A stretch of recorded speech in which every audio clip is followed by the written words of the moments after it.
Hi all, welcome to mint the right guidance. അപ്പോൾ നമ്മുടെ June മാസത്തെ കൺഫർമേഷന് ശേഷമുള്ള നമ്മുടെ ഒരു കലണ്ടർ വന്നിട്ടുണ്ട്.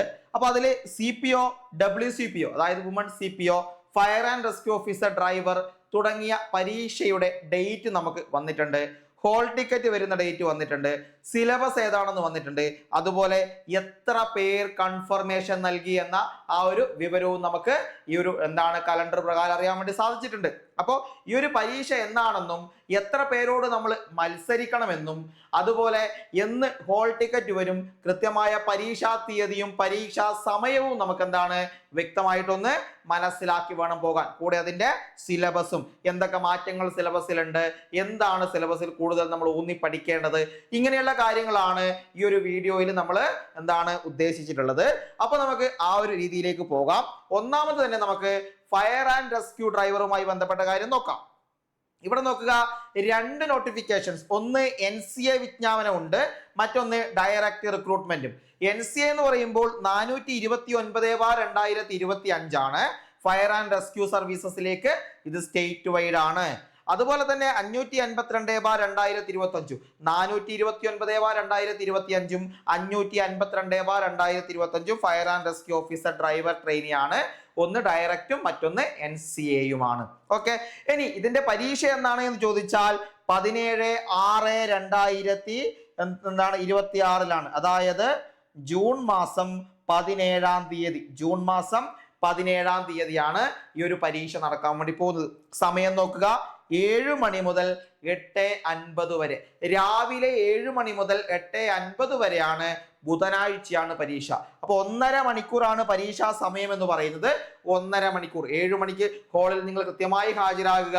ഓക്കെ, ഹാളിൽ ഹാജരാകുക, 7 മണിക്ക് തന്നെ ഹാജരാകുക. അതിനുശേഷം വരുന്നവരെ ഹാളിലേക്ക് പ്രവേശിപ്പിക്കില്ല എന്ന ധാരണ ഉണ്ടാവണം. അപ്പൊ ഈ പരീക്ഷ എഴുതാൻ പോകുന്നവർ അധികം നേരത്തെ തന്നെ എത്താൻ വേണ്ടി ശ്രമിക്കുക. ഇനി നിങ്ങൾക്ക് ഹോൾ ടിക്കറ്റ് ജൂൺ 3-ാം തീയതി മുതൽ ലഭ്യമാകും. ഹോൾ ടിക്കറ്റ് ജൂൺ മാസം 3-ാം തീയതി 3/6/2026 ലഭ്യമാവുക. ഇനി NCA വിജ്ഞാപനത്തിൽ 302 പേരാണ് കൺഫർമേഷൻ നൽകിയിരിക്കുന്നത്. NCA വിജ്ഞാപനവുമായി ബന്ധപ്പെട്ട് 302 പേർ കൺഫർമേഷൻ നൽകിയിട്ടുണ്ട്. അതുപോലെ ഡയറക്റ്റ് റിക്രൂട്ട്മെന്റിലേക്കാണെങ്കിൽ 8171 പേരാണ് കൺഫർമേഷൻ നൽകിയിരിക്കുന്നത്. 8171 പേർ കൺഫർമേഷൻ നൽകിയിട്ടുണ്ട് എന്നുകൂടെ ഇവിടെ മനസ്സിലാക്കുക. ഇതാണ് ഫയർ ആൻഡ് റെസ്ക്യൂ ഡ്രൈവറുമായി ബന്ധപ്പെട്ട കാര്യം. സിലബസ് നമുക്ക് ലാസ്റ്റ് രണ്ടും ഒരുമിച്ച് തന്നെ നോക്കാം. ഓക്കെ, ഇനി അടുത്ത് നമ്മുടെ CPO അല്ലെങ്കിൽ വുമൺ CPOയുമായി ബന്ധപ്പെട്ട ഇതിലേക്ക് പോകാം. ഏറ്റവും ആദ്യം 419/2025 എന്താണ്? പോലീസ് കോൺസ്റ്റബിൾ ആണ്. ബാൻഡ്, ബഗ്ലർ, ഡ്രമ്മർ തുടങ്ങിയവയിലേക്കുള്ള ഡയറക്റ്റ് റിക്രൂട്ട്മെന്റ്, അതായത് ബാൻഡ് യൂണിറ്റിലേക്കാണ് പോലീസ് കോൺസ്റ്റബിൾ ആയിട്ട്, ബാൻഡ് യൂണിറ്റിലേക്ക് പോലീസ് കോൺസ്റ്റബിൾ ആയിട്ടുള്ള ഒരു എക്സാം ആണ്, സ്റ്റേറ്റ് വൈഡ് എക്സാം ആണ്.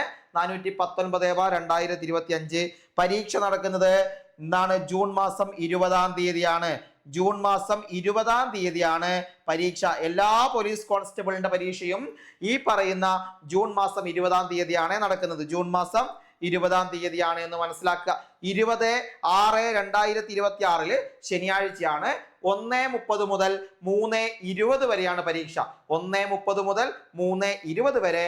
ഇവിടെയും 1.5 മണിക്കൂറാണ് പരീക്ഷ. ഇവിടെയും 1.5 മണിക്കൂറാണ് പരീക്ഷാ ടൈം എന്ന് പറയുന്നത്. ഓക്കെ, ഇതിന്റെ ഹോൾ ടിക്കറ്റ് ചോദിച്ചാൽ ജൂൺ മാസം 6-ാം തീയതി 6/6/2026 ഇതിന്റെ ഹോൾ ടിക്കറ്റ് അല്ലെങ്കിൽ അഡ്മിഷൻ ടിക്കറ്റ് നിങ്ങൾക്ക് ലഭിച്ചു തുടങ്ങുമെന്ന് മനസ്സിലാക്കുക. ഇവിടെ ബാൻഡ് യൂണിറ്റിലേക്ക് 692 പേരാണ് കൺഫർമേഷൻ നൽകിയിരിക്കുന്നത്. 692 പേരാണ് ബാൻഡ് യൂണിറ്റിലേക്ക് കൺഫർമേഷൻ നൽകിയിരിക്കുന്നത്. നമ്മളിവിടെ NCAയുടെ കാര്യം പറയുന്നില്ല. NCA എക്സാം ഒക്കെ ഇതേ സമയത്താണ്. ഡയറക്റ്റ് റിക്രൂട്ട്മെന്റിന്റെ കാര്യം മാത്രമാണ് ഈ ഒരു വീഡിയോയിൽ നമ്മൾ പറയാൻ ഉദ്ദേശിച്ചിട്ടുള്ളത്. ഓക്കെ, അടുത്ത് നോക്കുക, 547/2025 പോലീസ് കോൺസ്റ്റബിൾ ആണ്.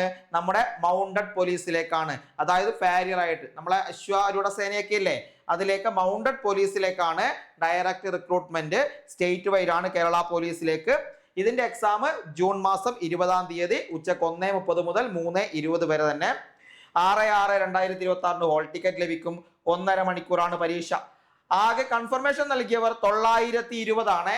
കൺഫർമേഷൻ നൽകിയവരുടെ എണ്ണം ചോദിച്ചാൽ 920. ഇനി 550/2025 ഉണ്ട്. അത് വുമൺ പോലീസ് കോൺസ്റ്റബിൾ ആണ്. വുമൺ പോലീസ് ബറ്റാലിയനിലേക്കുള്ള ഡയറക്റ്റ് റിക്രൂട്ട്മെന്റ് നമ്മുടെ WCPO വുമൺ പോലീസ് കോൺസ്റ്റബിൾ ആണ്. കേരള പോലീസിലേക്ക് സ്റ്റേറ്റ് വൈഡ് എക്സാം ആണ്. Woman police constable state wide exam ആണ്. ജൂൺ 20 തന്നെയാണ് പരീക്ഷ. ജൂൺ 6 ഹോൾ ടിക്കറ്റ് ലഭിക്കും. 1.5 മണിക്കൂർ തന്നെ. ഇതിന്റെ അപേക്ഷ നോക്കുക നിങ്ങൾ. ഇവിടത്തെ എന്താണ് അപേക്ഷാർത്ഥികളുടെ എണ്ണം നോക്കുക. 94,464 പേരാണ് ഇവിടെ അപേക്ഷ കൊടുത്തിരിക്കുന്നത്. അതായത് കൺഫർമേഷൻ കൊടുത്തിരിക്കുന്നത് എത്രയാണ്? 94,464 പേർ. ഇത്രയും ആളുകളോടാണ് നിങ്ങൾ മത്സരിക്കേണ്ടത്. നിങ്ങൾ വുമൺ CPO പരീക്ഷ എഴുതുന്ന ആളാണെങ്കിൽ നിങ്ങൾ മത്സരിക്കേണ്ടത് ഏകദേശം അതായത് 94,464 പേരോടാണ്. അത്രയും പേർ കൺഫർമേഷൻ കൊടുത്തിട്ടുണ്ട്. പരീക്ഷാ സെന്ററിൽ എത്ര പേര് വരുമെന്നൊന്നും അറിയില്ല. പക്ഷെ ഇത്രയും പേർ എന്താണ് കൺഫർമേഷൻ കൊടുത്തിട്ടുണ്ട്. ഇനി അതുപോലെ തന്നെ 563/2025 പോലീസ് കോൺസ്റ്റബിൾ ട്രെയിനി ആണ്. ആംഡ് പോലീസ് ബറ്റാലിയനിലേക്കുള്ള ഡയറക്റ്റ് റിക്രൂട്ട്മെന്റ് കേരള പോലീസിലേക്ക് ജില്ലാ തലങ്ങൾ അതായത് നമ്മുടെ ആംഡ് ഹെഡ്ക്വാർട്ടേഴ്സ് ഉണ്ട്. ആംഡ് പോലീസ് ബറ്റാലിയനിലേക്കാണ്. അവിടെ തിരുവനന്തപുരം ബറ്റാലിയനിലേക്ക് വരുന്നത് എത്രയാണ്? ആകെ 14,411 പേരാണ് കൺഫർമേഷൻ നൽകിയിരിക്കുന്നത്. തിരുവനന്തപുരം ബറ്റാലിയനിലേക്ക് 14,411 പേർ കൺഫർമേഷൻ നൽകിയിട്ടുണ്ട്. പരീക്ഷ ജൂൺ 20 തന്നെയാണ്. ഇനി 563/2025 തന്നെ പത്തനംതിട്ട ജില്ലയിലേക്ക് വന്നാൽ അവിടെ 10,233 പേർ 10,233 പേരാണ് അവിടെ കൺഫർമേഷൻ നൽകിയിരിക്കുന്നത്. ഇടുക്കിയിലേക്ക് എത്തുമ്പോൾ ഇടുക്കിയിൽ നോക്കുക 7,684 പേർ. ഇടുക്കിയിൽ 7,684 പേരാണ് അവിടെ കൺഫർമേഷൻ കൊടുത്തിരിക്കുന്നത്. ഇനി എറണാകുളത്തേക്ക് വന്നാലോ? എറണാകുളത്തേക്ക് എത്തുമ്പോൾ 9,912 പേർ. എറണാകുളത്ത് 9,912 പേരാണ് ഇവിടെ കൺഫർമേഷൻ കൊടുത്തിരിക്കുന്നത്. നേരെ തൃശ്ശൂരേക്ക് വരുമ്പോൾ തൃശ്ശൂരിൽ 9,463 പേർ. 9,463 പേർ തൃശ്ശൂർ. പിന്നെ മലപ്പുറം MSPയിലേക്ക് മലപ്പുറത്തേക്ക് എത്തുമ്പോൾ 13,330 പേർ. 13,330 പേർ MSP അല്ലെങ്കിൽ മലപ്പുറത്തേക്ക് എന്താണ് ആംഡ് പോലീസ് ബറ്റാലിയനിലേക്ക് കൺഫർമേഷൻ കൊടുത്തിട്ടുണ്ട്. പിന്നീട് കാസർഗോഡേക്കാണ്. കാസർഗോഡേക്ക് എത്തുമ്പോൾ നിങ്ങൾ നോക്കുക കാസർഗോഡ് 9,199 പേരാണ്. കാസർഗോഡേക്ക് എത്തുമ്പോൾ 9,199 പേർ. ഇത്രയുമാണ് എന്താണ് നമ്മുടെ police constable trainee armed police ബറ്റാലിയനിലേക്കുള്ള ആളുകളുടെ എണ്ണവും ഓരോ ജില്ലയിലെ ആളുകളുടെ എണ്ണം അതായത് ഓരോ ബറ്റാലിയനിലെ ആളുകളുടെ എണ്ണം എന്ന് പറയുന്നത്. പരീക്ഷ ജൂൺ മാസം 20 ജൂൺ മാസം 6 ഹോൾ ടിക്കറ്റ് ലഭ്യമാവും. ഓക്കെ, അപ്പൊ ഇത്രയുമാണ് അതുമായി ബന്ധപ്പെട്ട് നമുക്ക് പറയാനുള്ളത്. അപ്പൊ പോലീസ് കോൺസ്റ്റബിൾ WCPO അതുപോലെ തന്നെ ബാൻഡ് യൂണിറ്റിലേക്കുള്ളത് മൗണ്ടഡ് പോലീസിലേക്കുള്ളത് ഒക്കെ നമ്മൾ എന്താണ് ഇവിടെ പറഞ്ഞു. അതൊക്കെ നമ്മൾ പറഞ്ഞു. പിന്നെ fire and rescue driver exam ഒക്കെ നമ്മൾ പറഞ്ഞിട്ടുണ്ട്. അപ്പൊ ആ രീതിയിൽ കാര്യങ്ങൾ നിങ്ങൾ കാണുക. ആളുകളുടെ എണ്ണവും എന്താണ് അതുപോലെ തന്നെ പരീക്ഷാ തീയതിയും ഹോൾ ടിക്കറ്റ് ലഭിക്കുന്ന തീയതിയൊക്കെ അറിഞ്ഞ് ഇനി നമ്മൾ നേരെ പോകുന്നത് എവിടേക്കാണ്? നമ്മൾ ഇതിന്റെ സിലബസിലേക്ക് ഒന്ന് പരിശോധിക്കാം. സിലബസിലുള്ള മാറ്റങ്ങളൊന്ന് നോക്കാം. എന്തെങ്കിലും മാറ്റം ഉണ്ടോ നോക്കാം. അല്ലെങ്കിൽ എന്താണ് സിലബസ് ഒന്ന് പരിശോധിക്കാം. ഏറ്റവും ആദ്യം ചരിത്രം ഹിസ്റ്ററി 5 മാർക്ക്, ഭൂമിശാസ്ത്രം 5 മാർക്ക്, ധനതത്വശാസ്ത്രം 5 മാർക്ക്, ഇന്ത്യൻ ഭരണഘടന 8 മാർക്ക്, കേരളം ഭരണവും ഭരണ സംവിധാനങ്ങളും 3 മാർക്ക്. ഓക്കെ, അതായത് 5 ഏരിയയിലേക്ക് എത്തുമ്പോൾ നിങ്ങളുടെ മാർക്ക് നോക്കുക. അതായത് എന്താണ് 11, 5, 16, 21, 27 മാർക്ക് ഏകദേശം ഇവിടെ വന്നിട്ടുണ്ട്. 27 മാർക്ക്. പിന്നെ സയൻസിലേക്ക് ജീവശാസ്ത്രം, പൊതുജനാരോഗ്യം, ഭൗതികശാസ്ത്രം, രസതന്ത്രം എന്നിവയിലേക്ക് എത്തുമ്പോൾ എത്രയാണ്? 10 മാർക്ക്. എന്നിവയിലേക്ക് 10 മാർക്ക്. സയൻസിന് 10 മാർക്ക്. കലാകായികം സംസ്കാരം 4 മാർക്ക്. ആനുകാലിക വിഷയങ്ങൾ 10 മാർക്ക്. ഓക്കെ, ആനുകാലിക സംവിധാനങ്ങൾ 10. ഇവിടെ എത്ര? 26 ആയിരിക്കും. 26 അല്ലേ? 26 ആണ് വരിക അല്ലെ? 26. ഇവിടെ 26, ഇവിടെ 10, ഇവിടെ 4. അപ്പൊ 36, 10, 40 മാർക്ക്. ഇവിടത്തേക്ക് 40 മാർക്കായി. ഇവിടേക്ക് 40 മാർക്കായി. പിന്നെയുള്ളത് എന്താണ്? ലഘുഗണിതവും മാനസിക ശേഷിയും നിരീക്ഷണ പാഠവും പരിശോധനയും 10 മാർക്ക്. ആനുകാലിക വിഷയങ്ങൾ 10 mark. General English 10 mark. Malayalam 10 mark. പിന്നെ എന്താണ്? സ്പെഷ്യൽ ടോപ്പിക് ആണ് 20 മാർക്കിന്റെ സ്പെഷ്യൽ ടോപ്പിക്. പിന്നെ 20 മാർക്കിന്റെ സ്പെഷ്യൽ ടോപ്പിക് അങ്ങനെയാണ് വരുന്നത്. അങ്ങനെ ഈ ഒരു ഏരിയയിലേക്ക് ഇവിടുന്ന് ആനുകാലികം മുതൽ ഇങ്ങോട്ട് 60 മാർക്ക്. ആനുകാലികം മുതൽ ഇങ്ങോട്ട് 60 മാർക്ക്. അങ്ങനെയാണ് നമ്മുടെ പോലീസ് കോൺസ്റ്റബിളിന്റെ സിലബസ് വരുന്നത്. ഇത് പോലീസ് കോൺസ്റ്റബിളിന്റെ സിലബസ് ആണ്, WCPയുടെ സിലബസ് ആണ്. നിങ്ങൾ മനസ്സിലാക്കുക, ഇവിടെ ഇങ്ങനെയാണ്. അതായത് നിങ്ങൾ നോക്കുക, ആനുകാലികം, maths, Malayalam, English, special topic 60 mark. നിങ്ങളുടെ റാങ്ക് നിർണ്ണയിക്കുന്ന 60 മാർക്ക് അവിടെയുണ്ട്. പിന്നെ ഇതാ ഇവിടെ നിന്ന് ഇങ്ങോട്ട് 40 മാർക്ക്. ഏതൊരാളും ഈ ഒരു പരീക്ഷയെ അഭിമുഖീകരിക്കുമ്പോൾ പഠിക്കുന്ന ഏരിയയാണ്. അവിടെ നിങ്ങൾ എങ്ങനെ പോയാലും നിങ്ങൾക്കൊരു 20-ൽ കൂടുതൽ കിട്ടും, അല്ലെങ്കിൽ ഒരു ഏറ്റവും കുറഞ്ഞ 20 മാർക്ക് കിട്ടും. ഇവിടെ നിങ്ങൾ ഒരു 50 മാർക്ക് വാങ്ങിച്ചാൽ അവിടെ 20 എത്രയാണ്, 70 മാർക്ക് എന്ന സ്കോറിലേക്ക് നിങ്ങൾക്ക് എത്താം. അവിടെ നിങ്ങൾ എത്രത്തോളം ഇത് കൂട്ടുന്നോ അത്രത്തോളം നിങ്ങളുടെ മാർക്കിനെ അത് മുന്നോട്ട് നയിക്കും. അപ്പൊ ആ ഏരിയ ആണ്. ഇതിൽ നിങ്ങളുടെ വീക്ക് ഏരിയ ഏതാണെന്ന് കണ്ടെത്തുക. ഈ സ്പെഷ്യൽ ടോപ്പിക് അല്ലെങ്കിൽ ഇതുമായി ചോദ്യങ്ങൾ വന്നത് PYQ വെച്ചിട്ട് ഏത് ഏരിയ ആണ്, ഇതുവരെ നടന്ന മുഴുവൻ PYQ എടുക്കുക. നിങ്ങളുടെ ഇതിന്റെ മാത്രമല്ല, ഏതൊക്കെ ഫോഴ്സുമായി ബന്ധപ്പെട്ട എക്സാം നടന്നിട്ടുണ്ടോ അതിന്റെ എല്ലാം PYQ ഒന്ന് പഠിച്ചു പോവുക, സ്പെഷ്യൽ ടോപ്പിക് പഠിച്ചു പോകുക. അതുപോലെ എവിടെ നിന്നൊക്കെയാണ് ചോദ്യങ്ങൾ കടന്നിരിക്കുന്നത്, ഏത് ഏരിയയിലാണ് പ്രാധാന്യം കൂടുതൽ എന്നിവിടെ നിങ്ങൾ മനസ്സിലാക്കി മുന്നോട്ട് പോകാൻ വേണ്ടി ശ്രമിക്കുക. അതാണ് ഇവിടെ ഇതുമായി ബന്ധപ്പെട്ട് പറയാനുള്ളത്. പിന്നെ വരുന്നത് നമ്മുടെ ഫയർ ആൻഡ് റെസ്ക്യൂ ഡ്രൈവറിന്റെ ആ ഒരു സിലബസ് ആണ്. അതിങ്ങനെയാണ്: ചരിത്രത്തിന് 4 മാർക്ക്, ഭൂമിശാസ്ത്രം 4 മാർക്ക്, ധനതത്വശാസ്ത്രം എക്കണോമിക്സ് 4 മാർക്ക്, ഇന്ത്യൻ ഭരണഘടന 6 മാർക്ക്, കേരളം ഭരണവും ഭരണ സംവിധാനങ്ങളും 2 മാർക്ക്, അതുപോലെ സയൻസിൽ ജീവശാസ്ത്രവും പൊതുജനാരോഗ്യവും 3 മാർക്ക്, ഭൗതികശാസ്ത്രം 2 മാർക്ക്, രസതന്ത്രം 2 മാർക്ക്, കലാകായികം സാഹിത്യ സംസ്കാരം 3 മാർക്ക് എന്നിങ്ങനെയാണ്. അതായത് ഈ 9 ഏരിയ നിങ്ങൾ നോക്കുക. അവിടെ നിന്ന് അങ്ങോട്ടാണ് അതായത് ഇവിടെ 30 മാർക്ക്, ഇവിടെ 70 മാർക്ക്. അതായത് ആനുകാലിക വിഷയങ്ങൾ 10, മാത്സ് അതായത് ലഘുഗണിതവും മാനസിക ശേഷിയും നിരീക്ഷണ പാഠവും പരിശോധനയും 10, fire and first aid 20 mark, driving licence അടിസ്ഥാനമാക്കിയുള്ള ചോദ്യങ്ങൾ 30 മാർക്ക്. അതായത് സ്പെഷ്യൽ ടോപ്പിക് എന്ന് തന്നെ നമുക്ക് പറയാൻ പറ്റുന്ന 50 ചോദ്യങ്ങൾ, 50 മാർക്കിന്റെ ചോദ്യങ്ങൾ സ്പെഷ്യൽ ടോപ്പിക്. മാത്സും ആനുകാലികവും 20 മാർക്ക്. അതായത് ഇവിടെ മലയാളവും ഇംഗ്ലീഷും ഇല്ല. മലയാളവും ഇംഗ്ലീഷും ഫോറസ്റ്റ് ഡ്രൈവർ എക്സാമിന് ഇല്ല.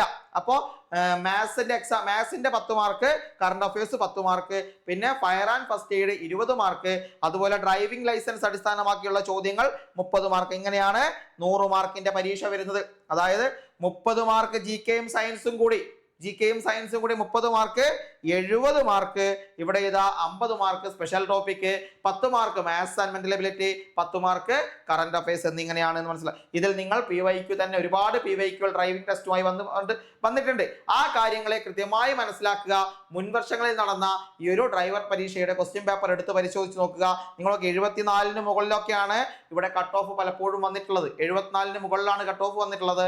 ഇത്തവണയും ആ രീതിയിൽ തന്നെ കട്ട് ഓഫ് വരാനുള്ള സാധ്യതയുമുണ്ട്. അതുകൊണ്ട് കൃത്യമായി മനസ്സിലാക്കി, സിലബസ് മനസ്സിലാക്കി മുന്നോട്ട് പോകാൻ വേണ്ടി ശ്രമിക്കുക. ഓക്കെ, അപ്പൊ ഇത്രയുമാണ് ഈ ഒരു വീഡിയോയിൽ പറയാനുള്ളത്. അപ്പൊ കൃത്യമായി സിലബസ്, അതുപോലെ കൺഫർമേഷൻ നൽകിയ ആളുകളുടെ എണ്ണം, പരീക്ഷാ തീയതി, ഹോൾ ടിക്കറ്റ് ലഭിക്കുന്ന തീയതി, അതുപോലെ പരീക്ഷാ സമയം, കാര്യങ്ങളൊക്കെ കൃത്യമായി മനസ്സിലായിട്ടുണ്ടാകും. അത് ഇനി അങ്ങോട്ട് പഠിച്ചു തുടങ്ങുക. ഇതുവരെ പഠിച്ചു തുടങ്ങാത്ത ആളുകളും പഠിച്ചു തുടങ്ങുക. ഇനി ആകെ നമുക്ക് കുറച്ച് മാസങ്ങൾ അല്ലെങ്കിൽ ദിവസങ്ങൾ മാത്രമേ നമ്മുടെ മുന്നിലുള്ളൂ. മെയ് മാസം എന്ന് പറയുന്ന ഒരു മാസം മാത്രം നമ്മൾ കണക്കാക്കിയാൽ മതി. അപ്പൊ കുറച്ച് ദിവസങ്ങൾ മാത്രമേ ഉള്ളൂ. നന്നായി ഒരു തയ്യാറെടുപ്പ് നടത്തുക. നിങ്ങൾക്ക് വേണ്ടിയിട്ട് നമ്മളിതാ ഒരു special crash batch CPO WCPO പരീക്ഷയ്ക്കായി ഒരു ക്രാഷ് ബാച്ച് ആരംഭിക്കുന്നുണ്ട്. ഇനി ഡ്രൈവർ പരീക്ഷയുടെ ക്ലാസ്സുകൾ വേണമെന്ന് നിങ്ങൾ ആവശ്യപ്പെട്ടാൽ ഈ വീഡിയോയ്ക്ക് താഴെ കമന്റ് ബോക്സിൽ നിങ്ങൾ ആവശ്യപ്പെട്ടാൽ, കുറച്ചധികം പേരുണ്ടെങ്കിൽ നമ്മൾ അതിനു വേണ്ടിയിട്ട് ഒരു ക്രാഷ് ബാച്ച് തുടങ്ങുന്നതായിരിക്കും. ഏറ്റവും മികച്ച ഒരു ബാച്ച് തന്നെ നമ്മളിവിടെ നിങ്ങൾക്ക് നൽകുന്നതായിരിക്കും. അപ്പൊ CPO WCPO അതുപോലെ ഡ്രൈവർ പരീക്ഷയ്ക്കുള്ള ക്ലാസ്സുകൾക്ക് നിങ്ങൾക്ക് താല്പര്യമുണ്ടെങ്കിൽ താഴെ കമന്റ് ബോക്സിൽ അത് രേഖപ്പെടുത്തുക. നമ്മൾ അതിന്റെ ക്ലാസ്സുകൾ സ്റ്റാർട്ട് ചെയ്യുന്നതായിരിക്കും. ഓക്കെ, അതുപോലെ തന്നെ നമ്മൾ LDC LGS long term batch, അതുപോലെ എല്ലാ പരീക്ഷയ്ക്കും ഉതകുന്ന ഒറ്റ പാക്കേജ് എന്ന രീതിയിലുള്ള മെഗാ പാക്ക് ഒക്കെ നമ്മളിവിടെ ലോഞ്ച് ചെയ്തിട്ടുണ്ട്. അപ്പോൾ താല്പര്യമുള്ള ആളുകൾ പെട്ടെന്ന് തന്നെ ഈ ഒരു ബാച്ചിൽ ജോയിൻ ചെയ്യാൻ വേണ്ടി ശ്രമിക്കുക. അതായത് syllabus coverage, mentorship, PYQ, test series, PDF, printable note, അങ്ങനെ ഏറ്റവും പ്രധാനപ്പെട്ട നിങ്ങൾക്ക് വേണ്ട എല്ലാം ഒരു കുടക്കീഴിൽ അണിനിരത്തിയിട്ട് ഇവിടെ നമ്മൾ റെഡി ആയിട്ടുണ്ട്. അപ്പൊ നിങ്ങൾ ചെയ്യേണ്ടത് ഈ കാണുന്ന നമ്പറിൽ ഒന്ന് കോൺടാക്ട് ചെയ്യുക. 7907365854 എന്ന നമ്പറിൽ ഒന്ന് കോൺടാക്ട് ചെയ്യുക. അല്ലെങ്കിൽ ഈ ഒരു QR കോഡോ അല്ലെങ്കിൽ നമ്മുടെ പ്ലേ സ്റ്റോറിലോ ആപ്പ് സ്റ്റോറിലോ പോയിട്ട് മിന്റ് BSc ലേണിംഗ് ആപ്പ് നിങ്ങൾക്ക് ഡൗൺലോഡ് ചെയ്ത് അവിടെ നിങ്ങൾക്ക് ഇഷ്ടമുള്ള കോഴ്സ് പർച്ചേസ് ചെയ്യാവുന്നതാണ്. ഓക്കെ, അപ്പോൾ വീഡിയോസ് ഇഷ്ടപ്പെട്ടാൽ തീർച്ചയായും ഒന്ന് സബ്സ്ക്രൈബ് ചെയ്യുക. അതുപോലെ തൊട്ടടുത്ത് കിടക്കുന്ന നോട്ടിഫിക്കേഷന്റെ ബെല്ലൈക്കൺ എനേബിൾ ചെയ്യുക. അപ്പോൾ കൃത്യമായി നോട്ടിഫിക്കേഷൻ നിങ്ങൾക്ക് ലഭിക്കും. പിന്നെ വീഡിയോസ് ഇഷ്ടപ്പെട്ടാൽ ലൈക്ക് ചെയ്യണം. അതുപോലെ നിങ്ങളുടെ അഭിപ്രായങ്ങളൊക്കെ കമന്റ് ബോക്സിൽ രേഖപ്പെടുത്തുക. അപ്പോൾ ഇതുപോലുള്ള മറ്റ് വീഡിയോസും ക്ലാസ്സുകളും ഒക്കെ നമുക്ക് വീണ്ടും കാണാം. ഓക്കെ, മികച്ച പഠനം മിന്റിനോടൊപ്പം എന്നതാണ് നമ്മുടെ ടാഗ് ലൈൻ. ആ രീതിയിൽ തന്നെ നമ്മൾ മുന്നോട്ട് കൊണ്ടുപോകും. Okay, thank you all.